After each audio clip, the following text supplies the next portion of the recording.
আমাদের ঘরে কেউ ছিল না, সবাই মানে চলে গিয়েছিল বিয়েতে। আর ছোটো বোন ছিল, ও টিউশনি থেকে এসেছিল। আর আমি বোনকে বললাম যে আজকে জেঠুর ঘরে গণেশ পূজা নেমন্তন্ন, তুই যাবি? তো বললো হ্যাঁ যাব।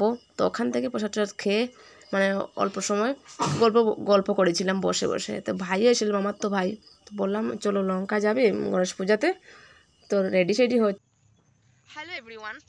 তো আমি আর বনু, তোমরা আবার বলবে কি রোজ দিন তোমরা কোথায় যাও? তো আমি আর বনু আজকে অক্ষতিথি, তো আজকে গণেশ পূজা। তো আমাদের লঙ্কায় মানে প্রত্যেক বছরই মানে গণেশ পূজা হয়। তো গত বছরই আমরা যাওয়া হয়নি, এর আগের বছরে আমরা গিয়েছিলাম আমি আর বনু। এই বছরে মানে যাওয়া হতো না, মানে বৃষ্টি দিয়ে দিচ্ছে কয়েকদিন ধরে, তো এভাবেই যাচ্ছে লঙ্কা। তারপরে আমাদের যাওয়া দেখে একজন বলে এই কোথায় যাচ্ছ তোমরা? আমার পিসি বললো। তো আমি বললাম না, ওই যে লঙ্কা যাচ্ছি। তো আমি আর বনু, আর আমি এই লাল রঙের চুড়িদার পরেছি, ওটা আমার 2 বছর আগের দুর্গাপুজোর ছিল। ওই লাল রঙের বেশি ওই ড্রেসটা পরি না। তো আজকে বনু শোকেস থেকে বার করার পর বললো যে ওই লাল রঙের চুড়িদারটা পরো, তুমি আমার ভালো লাগে। তো ওর কথা ভেবেই পরে নিলাম চুড়িদারটা। তো আমরা যাচ্ছি, মানে আমার বর্তমানে আমাদের ওই রাস্তার সামনে আছি, রাস্তা দিয়ে যাচ্ছি। আর জানোই তো গ্রামের বাড়িতে, মানে গ্রামের বাড়িতে কি অসুবিধে, বৃষ্টি দিলে এরকম কাদা কাদা। তোমাদের সাথে কথা বলতে আমি পড়ে যেতাম। তোমরা আবার বলবে যে হঠাৎ করে কোথায় চলে গেছিলে। জানো আমার কি অবস্থা হয়েছিল ওই রাস্তা, মানে কাদার মধ্যে আমি পড়ে যেতাম। তো বনু আমাকে জোর করে ধরলো, তারপর আমি বেঁচে গেছি। তো তোমাদের সাথে কথা বলতে আমি মেইন রাস্তায় এসে পড়লাম। আর আমি আর বনু আজকে, আমাদের ভাই যাবে না, ও আগে মানে 1 ঘন্টা আগে ওখান থেকে এসেছে ওই লঙ্কা মেলা থেকে। বলছি না আর যাবো না, তোমরা যাও। তো আমার মামা তো ভাইয়ের সাথে বললাম, আমার তো ভাই যাবো, ওকে ফোন করলাম, বললো যাবে। তো ঝটপট রেডি হয়, আমরা রেডি হয়ে গেলাম। তো তোমাদের এখানে কি গণেশ পূজা হচ্ছে? তো যাদের যাদের এখানে গণেশ পূজা হচ্ছে প্লিজ কমেন্ট করে সবাই জানিও। আমাদের এখানে তো হচ্ছে, আর আমরা এত ভালো। ওই দিন ছিল শুক্রবার, আর তোমরা তো সবাই জানো আমি ভিডিও করে রাখি, তারপরে মানে ভয়েসটা দেই। তো সব কিছু তো সম্ভব না। তো রাস্তার সামনে কয়েক সময় দাঁড়িয়েছিলাম। তো ভাইয়ে বললো মানে পেটে ব্যথা, ও যাবে না টেম্পো করে। তাই আমি বললাম টমটমাক, তারপরে যাব। তো দাঁড়িয়ে দাঁড়িয়ে বসে থাকলাম। তারপরে কয়েক সময় পরে এসে পড়ে একটা টমটম। তো আমরা চলে এলাম লঙ্কা বাজারে, মানে ওই আমরা লঙ্কেশ্বরী মন্দিরের সামনে। তো ভাই আর ছোটো বোনু আর আমরা 2 বোনু একসাথে এলাম। তো ওখানে এসে দেখি মানে কালকে রাত্রে ওই দিক দিয়ে গিয়েছিলাম বিয়েতে, মানে এক জায়গায় বিয়ে গিয়েছিলাম বরযাত্রী। আর তখন দেখেছিলাম যে মন্দিরে পুজো। তো আমার একজন ফ্রেন্ডে বলেছিল যে গণেশ পূজা, আমরা জানি মানে আগের থেকেই। তো প্ল্যান ছিল না। আর কোথা থেকে বৃষ্টি নিয়ে আসলো, এই দুপুরবেলা বৃষ্টি নিয়ে আসলো, জ্বর নিয়েছিল। কয়েকদিন ধরে তো এভাবেই চলছে, মোটেই ভালো লাগছে না আমাদের গ্রামের যে অবস্থা চলছে। তারপরে আমরা ওই লঙ্কেশ্বরী মন্দিরে গুটিকে পড়লাম। তারপরে মানে ঠাকুরের সামনে প্রণাম টনাম করলাম। আর সামনে ওরা বললো যে জুতো পরে যেতে হবে না। তো এক সাইডে আমার জুতোটা রেখে দিয়েছি। তো কোথা থেকে একটা ছোট ভাই এসে আমার জুতোটা মানে কোথায় সরিয়ে নিল। তো আমি হুলস্থুল হয় আমার মানে খোঁজাখুঁজি করছিলাম যে ওর জুতোটা কে রয়ে গেলো। তারপরে প্রসাদ দিল।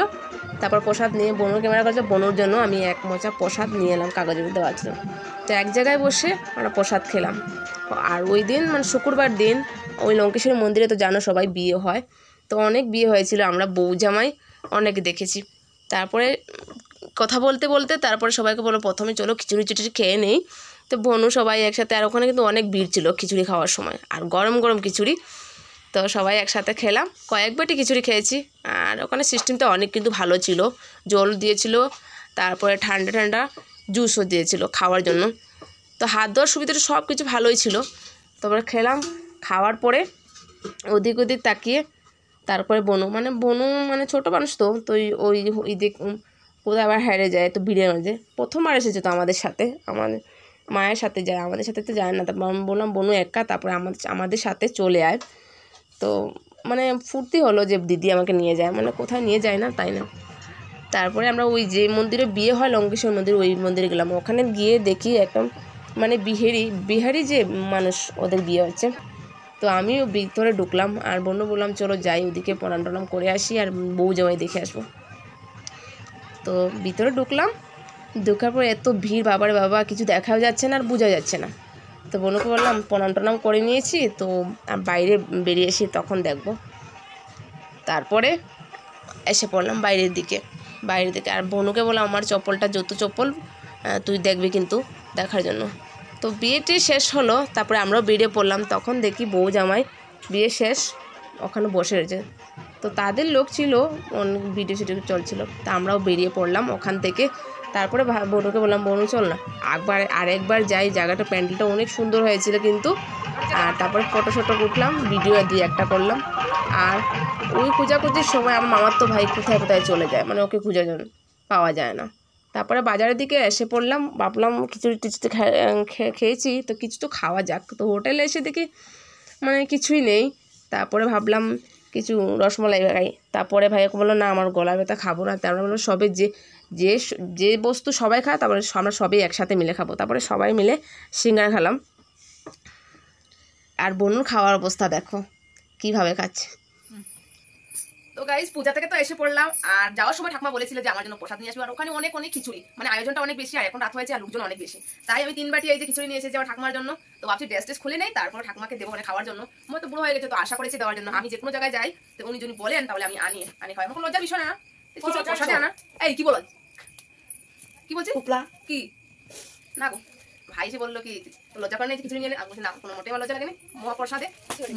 তো গাইস প্রত্যেক বছর আমাদের এখানে গণেশ পূজা হয়, তো তোমরা চাইলে হয়তো পারো। আর আমাদের লঙ্কাতে অনেক ভালো জায়গা লঙ্কা, তো তোমাদের সবাইকে বলছি আরেক বছর কিন্তু আসবে, কিন্তু সবাইকে বলছি আমাদের লঙ্কাতে। তো আমার ব্লগ ভিডিও এভাবে দেখতে থাকো, আর কিছু ভুল তো হয় এগুলো ম্যানেজ করে নিও কিন্তু। এভাবে আমার ব্লগ ভিডিও দেখতে থাকো। আজকে টাটা বাই।